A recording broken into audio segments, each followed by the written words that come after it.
Class 10 के संस्कृत में कुछ नेट पर क्वेश्चन दिए गए थे, उस क्वेश्चनों का एडजेक्टिवों का हल करेंगे। और इस हल में आप लोग को बहुत पहले बताया जा चुका है और बहुत सारे ऐसे प्रश्न हैं जो आप लोग उसको आसानी से हल कर लेंगे, लेकिन कुछ ऐसे प्रश्न हैं जिसको आप लोग को हल करने में दिक्कत हो रही है। और आप लोग से भी कहते हैं हम कि यह मैट्रिक का जो क्लास चल रहा है, अब आप लोग को अंतिम दौर में आप लोग हैं और आप लोग अधिक से अधिक मेहनत कीजिए ताकि आप लोग एक सफल स्टूडेंट बन सके। बताया गया है यहाँ पे क्लास 10 के संस्कृत में नेट वाला क्वेश्चन 2024 के लिए हम लोग को करना है। आप लोग को पता होना चाहिए कि आप लोग को 13 तारीख से संभवतः 13 फरवरी से एग्ज़ाम का डेट रखा गया है और उस दिन को आप लोग को जाना है और 20 से 22 के बीच में आप लोग को प्रैक्टिकल के एग्ज़ाम है। ठीक है, आप लोग को 20 से 22 तारीख के बीच में प्रैक्टिकल का एग्जाम है और साथ प्रैक्टिकल का कॉपी उससे पहले एक आध दिन जमा करना पड़ेगा। तो इस सब चीज़ को आप लोग तैयार कर लीजिएगा। आज हम लोग को पढ़ना है संस्कृत के एडजेक्टिव के बारे में। ठीक है ना, आप लोग ऑब्जेक्टिव देख लीजिए। OBJECT एडजेक्टिव होता है, इसको हम लोग हिंदी में बोलते हैं वस्तुनिष्ठ प्रश्न। आज हिंदी में होता है वस्तुनिष्ठ प्रश्न होता है। क्या होता है? वस्तुनिष्ठ प्रश्न होता है। लिखा गया है 1 नंबर प्रश्न दिया गया है, संस्कृत में विभक्तियाँ हैं। ठीक है ना, संस्कृत में विभक्तियाँ हैं। संस्कृत में कितना विभक्तियाँ है? आप लोग को ऑप्शन में दिया गया है 5 है, 8 है, 7 है या कितना है? 4 है। तो अगर आप लोग से कोई पूछेगा कि संस्कृत में कितना विभक्तियाँ है तो हम लोग क्या बताएंगे? 7 है। हम लोग को संस्कृत में कितना विभक्तियाँ है? तो हम लोग को संस्कृत में यहाँ पे संस्कृत को हम लोग का कितना है? 7 विभक्तियाँ।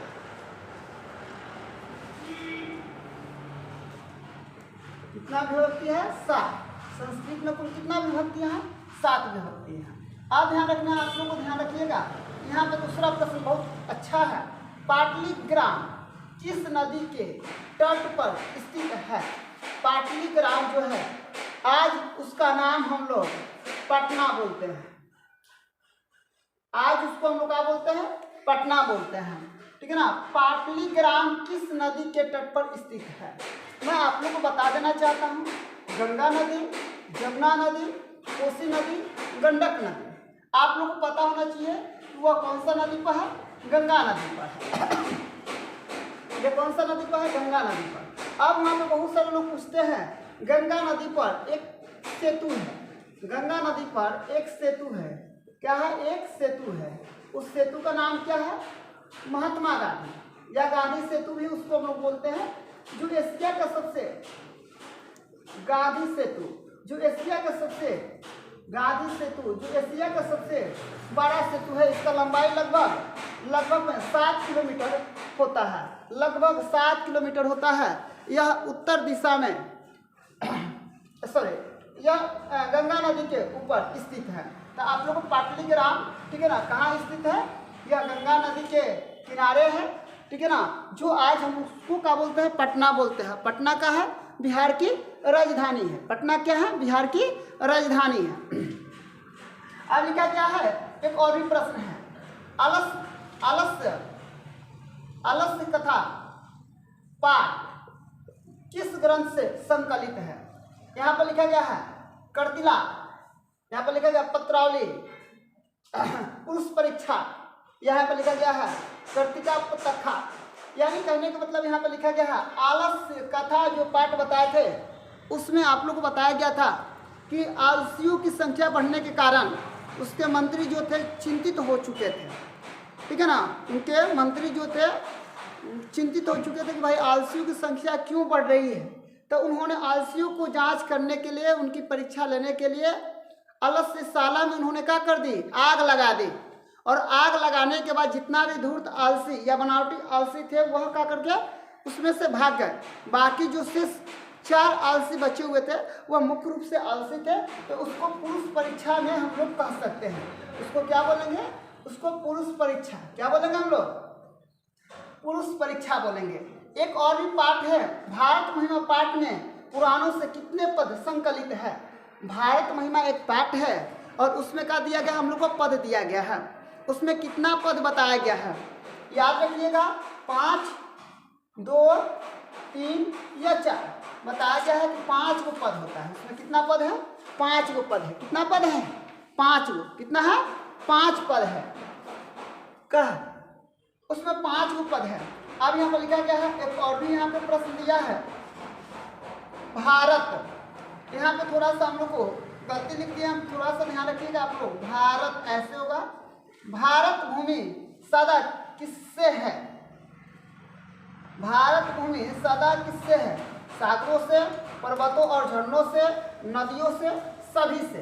तो यानी आपको कहने का मतलब, इनका कहने का मतलब है कि भारत में सदा कौन कौन सी चीज़ें हैं? तो यहाँ पे महासागर भी है, पर्वत और झरने भी हैं, यहाँ पे नदियों भी है, नदियाँ भी हैं।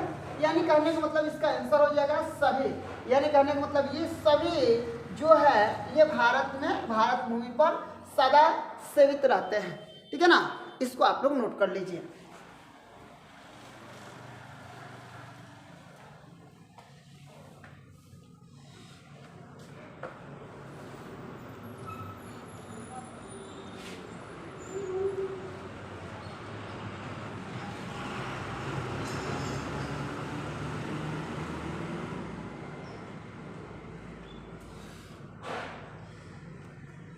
हो गया? कब बोलो बोलो, खराब बोलो जल्दी। तो सब जो भी होगा तुरंत हम लोग बताएं, इसमें कोई शक वाला बीमारी नहीं होनी चाहिए। ये एडजेक्टिव जो है आप लोग को लंबा समय तक लग रहा है, ठीक है ना। जो एडजेक्टिव बताया जा रहा है ये अच्छा और सही और सटीक है। आप लोग इसको लंबा समय तक देख सकते हो, कर सकते हो। ये हम लोग का परीक्षा की दृष्टि से महत्वपूर्ण है। बताया गया है 6ठा प्रश्न, गोलघर, गोलघर कहाँ स्थित है? अब देखिए यहाँ पे आप लोग को ऑप्शन मिलेगा, 4 ऑप्शन मिलेगा, ठीक है ना। यहाँ पर ऑप्शन दिया गया, ए सिवान, बी सारण, सी नवादा, डी पटना।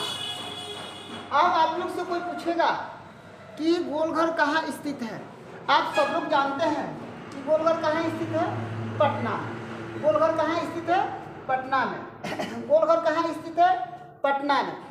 अभी हमें बताया गया है 7वां प्रश्न, गुरुद्वार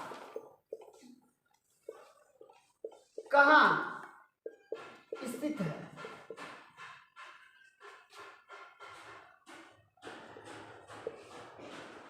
ऑप्शन दिया गया है, ए भागलपुर, बी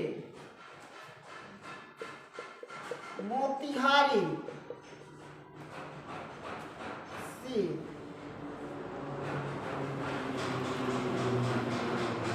बक्सर, डी पटना। अब आप लोग को समझना है कि गुरुद्वार क्या है। मैं आप लोग को बता देना चाहता हूँ, गुरु गोविंद सिंह का 10वां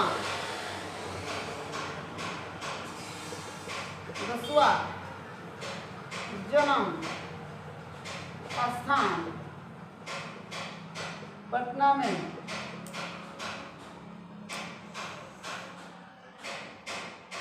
जन्म स्थान पटना में हुआ। यानी गुरुद्वार कहाँ स्थित है, इसका मतलब ये कहाँ होगा? पटना में। गुरु गोविंद सिंह का 10वां जन्म स्थान कौन सा है?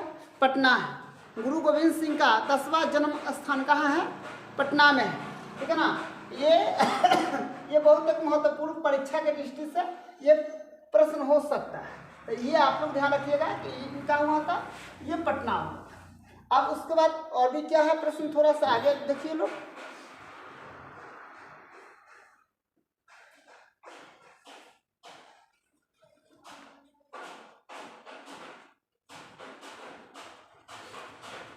आठवां प्रश्न हो जाएगा,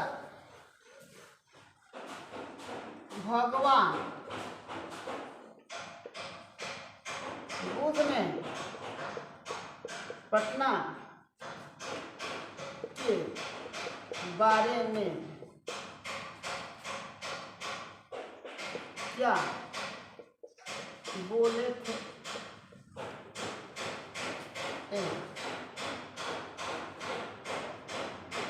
आग जनी होगी।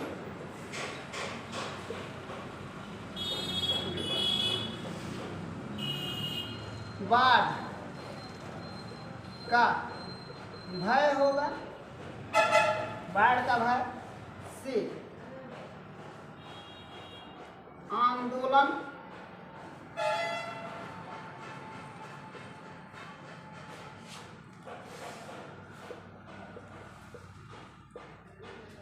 का भय। डी सभी। अब बताइए, यहाँ पर बताया गया था भगवान बुद्ध ने पटना के बारे में क्या क्या बोले थे। भगवान बुद्ध ने पटना के बारे में कहे थे कि यह हमेशा यहाँ पे आग जनी होते रहेगा, ठीक है ना। यह हमेशा बाढ़ से भयभीत रहेगा, यानी यहाँ पे बार बार बाढ़ आएगा। यानी आंदोलन, यहाँ पे आंदोलन का मतलब लड़ाई झगड़ा मार काट पीट यहाँ पे चलते रहेगा। तो अगर इस टाइप के प्रश्न आता है तो इसका ऑप्शन आंसर कितना हो जाएगा? डी हो जाएगा। ये हम लोग बोलेंगे सभी। क्या हो जाएगा इसका ऑप्शन? डी हो जाएगा। सभी हम लोग बोल सकते हैं कि यहाँ पे सभी हो जाएगा। चलिए अगला प्रश्न हम लोग का 9 है।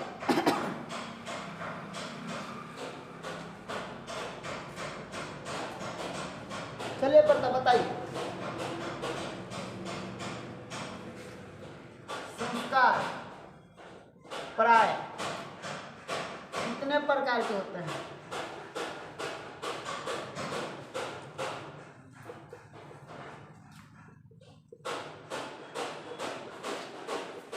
संस्कार प्राय कितने प्रकार के होते हैं? ऑप्शन में है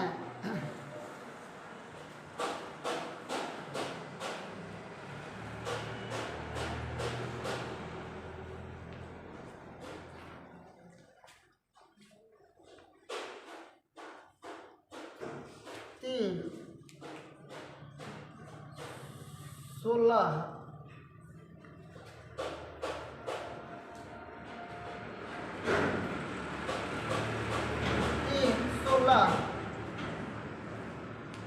5, डी हो जाएगा 6। बताया गया है संस्कार प्राय कितने प्रकार के होते हैं? 16 प्रकार के होते हैं। संस्कार कितने प्रकार के होते हैं? 16 प्रकार के होते हैं। अब इसमें आप लोग पढ़िएगा संस्कार के बारे में, तो पूछेगा जन्म से पूर्व, जन्म के बाद, मृत्यु के बाद। तो आप लोग याद रखिएगा, ठीक है ना। जन्म के बाद, ठीक है, जन्म के पहले, और उसके बाद होता है एगो मृत्यु के बाद, ठीक है ना। तो ये चीज़ को आप लोग याद कर लीजिएगा, इसको नोट कर लीजिए।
अब लिखा गया है 10 नंबर प्रश्न है। 10 नंबर प्रश्न में थोड़ा सा केयर कीजिएगा। नीति श्लोक का पाठ में कितने श्लोक हैं?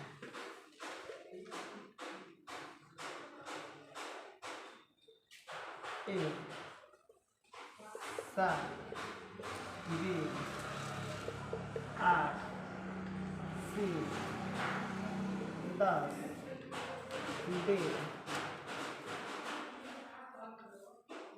13।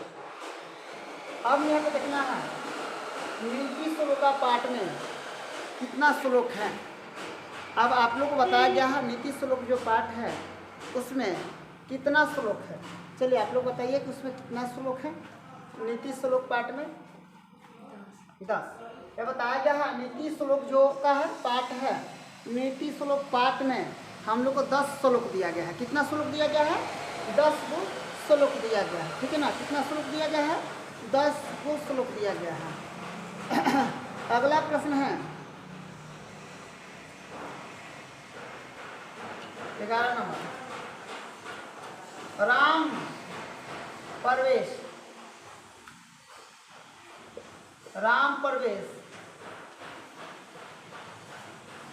कहाँ के रहने वाला था?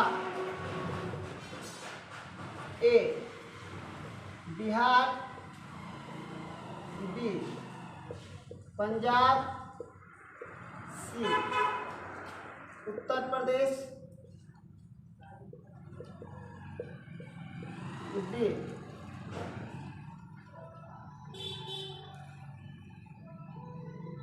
झारखंड। ठीक है। तो आप लोग को बता दें कि बिहार के उत्तरी प्रांत का रहने वाला राम प्रवेश जो नाम का लड़का था। ठीक है ना। इसको राम प्रवेश राम नाम से हम लोग जानते हैं। यह लड़का कहाँ का था? बिहार के उत्तरी प्रांत का रहने वाला था और वह एक दलित बालक था। वह कैसा बालक था? वह एक दलित बालक था। कैसा बालक था? वह एक दलित बालक था। उसके बाद बताया गया है 12 नंबर।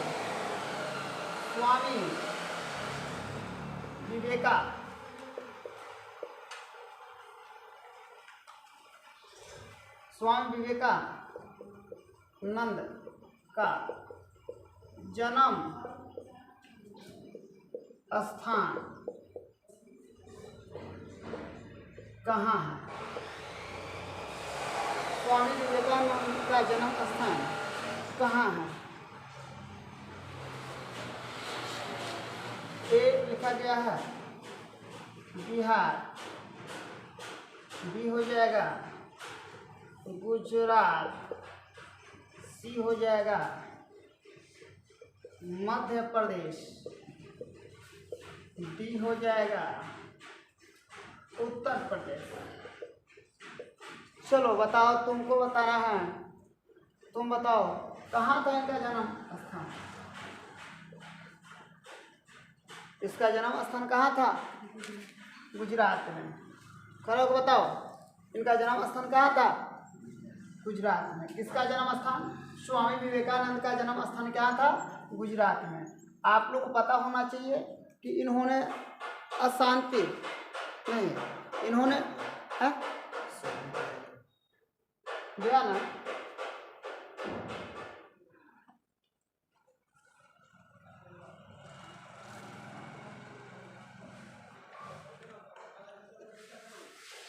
विवेकानंद गलती है, दयानंद।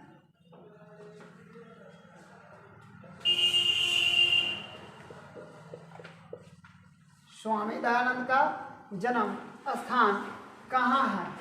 बताया गया है गुजरात। यहाँ पर 13वां प्रश्न है। स्वामी दयानंद घूमते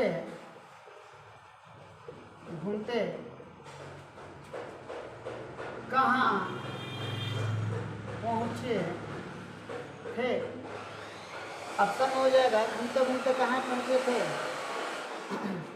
ये हो जाएगा काशी, बी मथुरा, सी प्रयाग, डी काशी मथुरा प्रयाग, डी हरिद्वार। तो ये स्वामी दयानंद सरस्वती घूमते घूमते कहाँ पहुँचे थे? काशी। कहाँ पूछे थे? स्वामी दयानंद घूमते घूमते कहाँ पहुँचे थे? स्वामी दयानंद घूमते घूमते कहाँ पहुँचे थे? हाँ, मथुरा। कहाँ पहुँचे थे? मथुरा। स्वामी दयानंद सरस्वती घूमते घूमते कहाँ पहुँचे थे? मथुरा पहुँचे थे। यहाँ पे 14वां प्रश्न है। आप लोग थोड़ा सा ध्यान रखिएगा। राम प्रवेश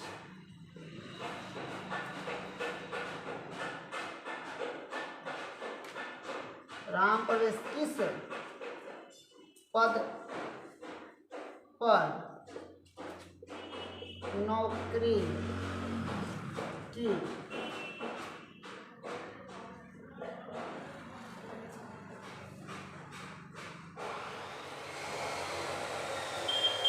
ए पुलिस, बी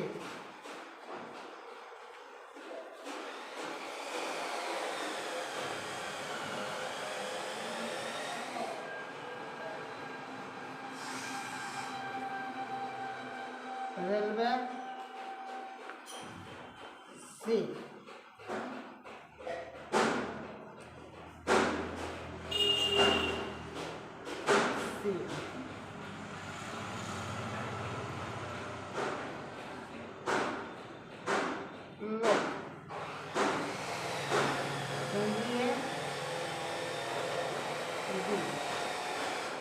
कोई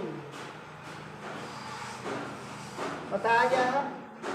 राम प्रवेश किस पद पर नौकरी की? राम प्रवेश किस पद पर नौकरी की बताया गया है? पुलिस, ये संभव नहीं है। रेलवे, ये भी संभव नहीं है।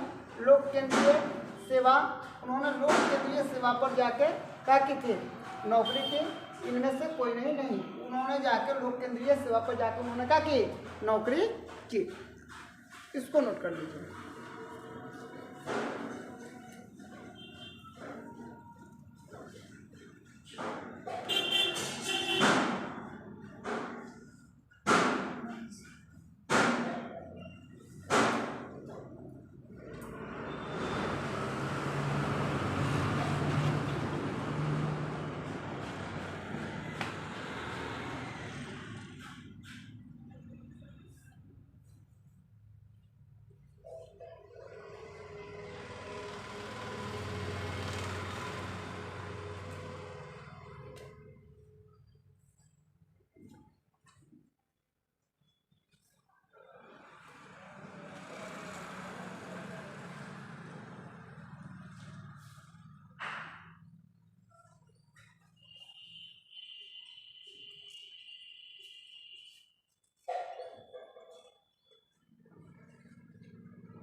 यहाँ हो जाएगा 15 नंबर। बूढ़ा बाघ के हाथ में क्या था? ए उस दिन सोने का कंगन,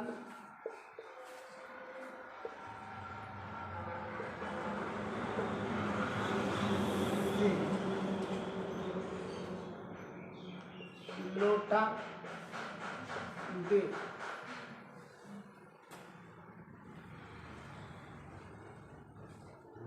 सभी। तो आपको बता दें, बूढ़ा जो बाघ था उसके हाथ में क्या था? सोने का कंगन था। जो बूढ़ा बाघ था उसके हाथ में क्या था? सोने का कंगन था। 16वां प्रश्न है। किसके बिना ज्ञान, किसके बिना ज्ञान भार है, किसके बिना ज्ञान का है भार है। ऑप्शन में आप लोग दीजिएगा ए क्रिया, बी ध्यान, सी ध्यान के बाद हो जाएगा सी समान, उसके बाद आप लोग का हो जाएगा डी में धन। इसमें बताया गया है किसके बिना, किसके बिना ज्ञान भार है, तो हमको लगता है कि क्रिया के बिना होना चाहिए। किसके बिना? क्रिया के बिना, क्रिया के बिना ज्ञान भार है, क्रिया के बिना ज्ञान का है भार है, क्रिया के बिना ज्ञान का है भार है। 16वां प्रश्न हो जाएगा वीरेश्वर कहाँ के मंत्री थे? ए मिथिला का, बी हरिद्वार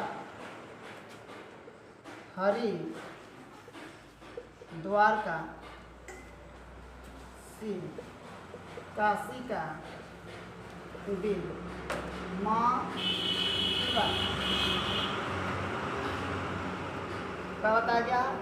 वीरेश्वर, वीरेश्वर कहाँ के मंत्री थे? ठीक है ना। मिथिला,